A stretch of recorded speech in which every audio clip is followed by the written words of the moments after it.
In 1953, Iran stands at a turning point. After decades of manipulation by foreign powers seeking to exploit its oil wealth, the government resolves to drive them out and claim control of its own resources. Yet, amid the Cold War's paranoia and the superpowers' hunger for oil, this decision sparks immense challenges, especially once the CIA becomes involved.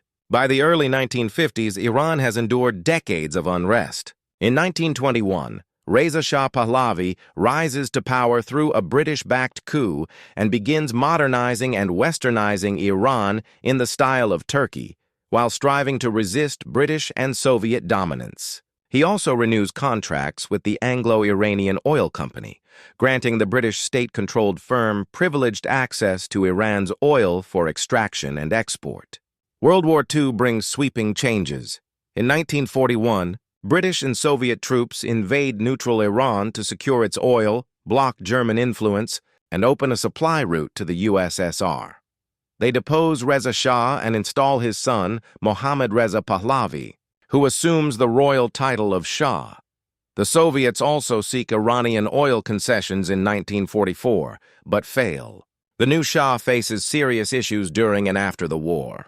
He is unpopular, notably for suppressing nomadic tribes, seizing private land, and disappointing citizens' hopes for a better life. Many Iranians resent foreign occupation and poverty. And even after British and Soviet troops leave in 1946, they remain angered that foreign oil companies control their resources without fair profit sharing. Critics of the Shah want oil wealth used to restore Iran's full independence and modernize the nation. Setting the stage for a major showdown in the early 1950s, some factions back the Shah, who value stability and continued cooperation with Britain. The powerful Communist Tudeh Party seeks Soviet involvement. The Islamist militant group Fadayan-e-Islam opposes any foreign role, demands a theocracy, and assassinates top politicians. Yet the most influential force is Mohammad Mossadegh's National Front, a coalition of leftists, moderates, nationalists, and conservative clerics like Ayatollah Kashani. United by opposition to British power, a wish to strengthen parliament against the Shah, and a drive to nationalize oil, they push for full Iranian control. In 1951, Parliament elects Mossadegh as prime minister with strong support. A wealthy aristocrat and constitutional monarchist, he launches major reforms, expanded workers' rights, social security, and land taxes. But his chief goal is removing the British and nationalizing oil. He demands fairer profit sharing and expels some British company staff, prompting Anglo-Iranian to halt production. With Parliament's backing, Mossadegh announces nationalization in April 1951.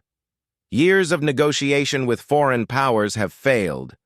The Iranian nation now chooses to manage its own oil. Through nationalization, we can combat corruption. Oil profits will let us rebuild our economy, fight poverty and disease, and shield our sovereignty from foreign meddling. The British company must return what rightfully belongs to the Iranian people. Shirali 6061. Iran now holds its oil, but Mossadegh's enemies multiply. The Shah's allies, landowners, and clerics think he goes too far. Tudeh resents Moscow's exclusion, yet gains support from intellectuals and army officers. Islamists even attempt to assassinate Mossadegh for refusing Sharia law. Economic strain follows, as few Iranians are trained to run the wells. Oil output plummets from 241 million barrels in 1951 to only 10 million in 1952, causing a collapse in state revenue. Furious, the British see this as a threat to national security. London appeals to the UN and the International Court in The Hague, but both refuse jurisdiction. Britain imposes oil sanctions, conducts regional military drills, and opposition leader Winston Churchill even proposes a coup. London pressures the Shah to dismiss Mossadegh and install a compliant premier, while MI6 secretly backs anti-government protests, though the Foreign Office warns, until we, the British, make it absolutely clear that no deal with Dr. Mossadegh is possible, his growing opposition will not risk committing to his downfall. Azimi. Meanwhile, the United States fears that tension between Britain and Iran could aid their Cold War rival, the USSR. Though Moscow views Mossadegh skeptically, the CIA has already been undermining the Tudeh Party for years. President Truman dispatches envoy Averell Harriman to Tehran despite British objections. Many Iranians, Mossadegh included, see America as a fairer partner, lacking colonial ambitions in Iran. Harriman succeeds in persuading. The British agree to resume talks, but negotiations collapse, and they accuse Mossadegh of refusing compromise. Yet President Truman and Secretary of State Dean Acheson remain doubtful of Britain's intentions and reject a plan to seize the port of Abadan. The Shah, meanwhile, grows anxious over Mossadegh's reforms and the looming clash with Britain. He even fears for his throne. The darkest years of my reign, indeed of my entire life, came when Mossadegh was prime minister. Each morning I awoke with the feeling that it might be my last day on the throne. Zarani, 94. Mohammad Reza Pahlavi. When Mossadegh abruptly resigns in July 1952 following a dispute over military control, the Shah appoints Ahmad Qavam to succeed him. Mossadegh's popularity, however, endures, and even his rivals are enraged. Qavam must realize that the people will not accept his colonialist policy. He cannot rule by fear. If necessary, I shall call Iranians to a holy war, the jihad, against all foreigners and their servants who wish to plunder our nation's wealth and endanger its freedom. Shirali, 62-63. Most factions back a 5-day uprising after Mossadegh's removal. Dozens die in the violence, but the revolt forces the Shah to restore him as prime minister. Tensions only deepen, and Britain now turns to the United States for assistance, since Iran has severed diplomatic ties. The 1952 election of President Eisenhower transforms U.S. policy in the Middle East, introducing a more assertive, new-look strategy. Truman had earlier supported Mossadegh and sought to avoid provoking Soviet intervention. But amid the heightened Cold War, the communist victory in China, and the ongoing Korean conflict, Washington's fear of communist expansion in Iran intensifies. Though some debate exists about U.S. oil motives, concerns over Soviet influence are the dominant driver. Eisenhower later explains. Iran's slide toward a communist-backed dictatorship was gaining speed. For the Shah, the time had come to halt that decline. Balagi, 73. Iranian anti-communist leaders and Washington officials begin to suspect Mossadegh of authoritarian leanings and ties to the left. They see evidence in his suspension of the 1952 elections before completion, his demand for emergency powers, centralization of authority, purge of hostile army officers, and cooperation with two-day deputies in parliament. Several National Front figures, including Ayatollah Kashani, split with Mossadegh in protest, and MI6 or CIA agents may have helped inflame these divisions. Meanwhile, Britain, determined to reclaim its oil interests, approaches the U.S. with a coup proposal. In late 1952, CIA and MI6 officers meet in secret. British operative Monty Woodhouse frames the issue carefully. Not wanting to appear as if we sought to use the Americans to rescue British interests, I emphasized the communist danger in Iran rather than the loss of oil. I argued that even if an oil settlement could be reached with Mossadegh, which was unlikely, he could not resist a 2-day coup backed by Moscow. Therefore, he must be removed. Balagi, 86. The U.S. accepts the proposal despite objections from within the CIA, and Operation Ajax is launched. The CIA, MI6, the Shah, once persuaded, and a network of Iranian collaborators will coordinate to depose Mossadegh. These include paid demonstrators, journalists, and military officers, possibly even Mossadegh's former ally, Ayatollah Kashani. Retired General Fazlollah Zahedi is chosen as the new prime minister, and the CIA allocates $1 million, around $12 million today. The plan's chief architect is CIA operative Kermit Roosevelt. By early 1953, anti-National Front propaganda floods Iran. New newspapers emerge, and mass anti-Mossadegh riots erupt, especially after he dissolves parliament through a manipulated referendum.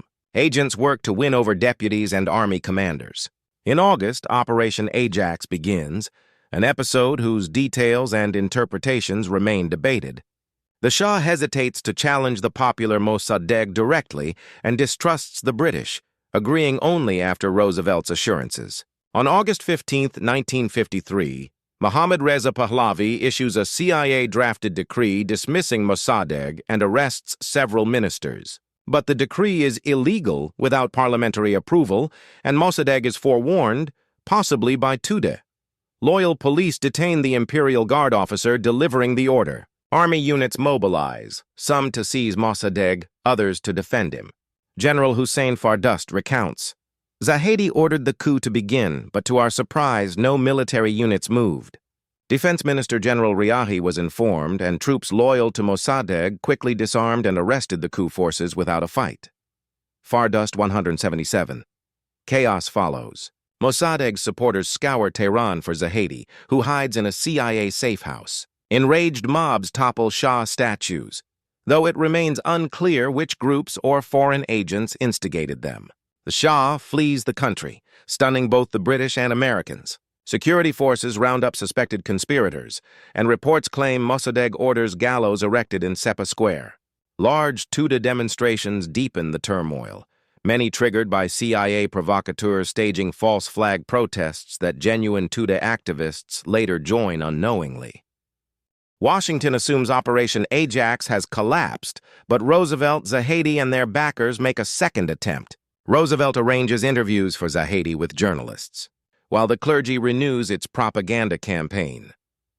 U.S. Defense Department officer Wilbur Eveland recalls what followed. On August 19th, Loyalist mobs were assembled in southern Tehran and marched into the modern districts, sweeping up soldiers and officers along the way. General Zahedi emerged from hiding, climbed onto a tank, and rode to the radio station, where he declared the new government. Balagi, 91. The composition of these crowds remains disputed. Some claim they were financed by the CIA, organized by Ayatollah Kashani, or stirred up by local gang leaders. Several police and army units joined them, and pro-Zahedi forces, supported by 32 Sherman tanks, seize key areas of the capital. Around 300 people die in the fighting. Zahedi's troops storm Mossadegh's home after fierce resistance, capture him, and Zahedi proclaims himself prime minister. The Shah returns triumphantly, and his court sentenced Mossadegh to lifelong house arrest in his native village. According to Roosevelt's later memoir, the monarch expresses his gratitude directly. "I owe my throne to God, to my people, my army, and to you." Balagi, 84. Still, debate persists over who truly ensured the coup's success. Most historians, and the CIA and MI6 veterans who later published accounts, credit the Anglo-American agencies. President Eisenhower accepts Roosevelt's account, writing in his diary, "Another recent development we helped bring about was the restoration of the Shah and the removal of Mossadegh. Our actions were covert. If they became public, we would be embarrassed in that region and might lose the ability to act similarly again." Roosevelt's report read like fiction, but showed the courage of a man who stayed the course until he reversed the situation. Eisenhower. Others, however, point to State Department orders halting the coup after its initial failure, suggesting local actors like Zahedi and the clergy deserve more credit. Woodhouse even insists the CIA inflated its importance to justify a larger budget from Congress. Regardless, Iran is now firmly aligned with the United States. The Shah's regime backs American interests and opposes Soviet influence, while the Anglo-Iranian Oil Company, soon renamed British Petroleum, resumes operations, now sharing profits with U.S. firms. Operation Ajax's success emboldens Washington to pursue similar Cold War interventions in Guatemala, Egypt, Indonesia, and Cuba. Within Iran, the Shah and Zahedi suppress dissent. Opposition parties are outlawed, Islamist factions dismantled, Kashani sidelined, and both the Tudeh party and the remnants of the National Front crushed. A key pillar of authoritarian control soon follows: the formation of the Shah's feared secret police, SAVAK. American involvement born of Cold War fears leaves Iran a volatile powder keg. It will take more than half a century for President Barack Obama to acknowledge the U.S. role in the 1953 coup, by which time Iran has endured even greater upheavals. 1953 was not only a turning point for Iran, but for global history. Stalin's death reshaped the Soviet Union as Khrushchev struggled with his predecessor's shadow. Among Stalin's enduring legacies was the Soviet nuclear program, developed in his final years, from atomic weapons tests to the vision of atomic-powered communism. If you'd like to explore this story, watch our documentary series Red Atoms, tracing the Soviet atomic project from World War II to Chernobyl and beyond. And where can you stream Red Atoms ad-free in 4K? On Nebula, a creator-built platform free from algorithmic control or ad restrictions. On Nebula, you can view all our episodes early and without ads, plus exclusive content like Red Atoms and our WE2 series, 16 Days in Berlin and Rhineland. 45. Visit nebula.tv real-time history to get a full year of Nebula for just $36. Nebula is available on browsers, smartphones, Apple TV, Roku, and more. And now you can gift subscriptions via gift.nebula.tv real-time history. Whether for yourself or a friend, your support directly sustains our work at Real-Time History. Special thanks to Philip Trzaska for assisting with this episode. For more on Middle Eastern history, see our video on the Gulf War. If you're watching on Patreon or Nebula, thank you for your support. We couldn't do this without you. My name is Jesse Alexander, and this is Real-Time History, the only history channel that refuses to pull British chestnuts out of the fire. Khayli mamnoon khoda hafez.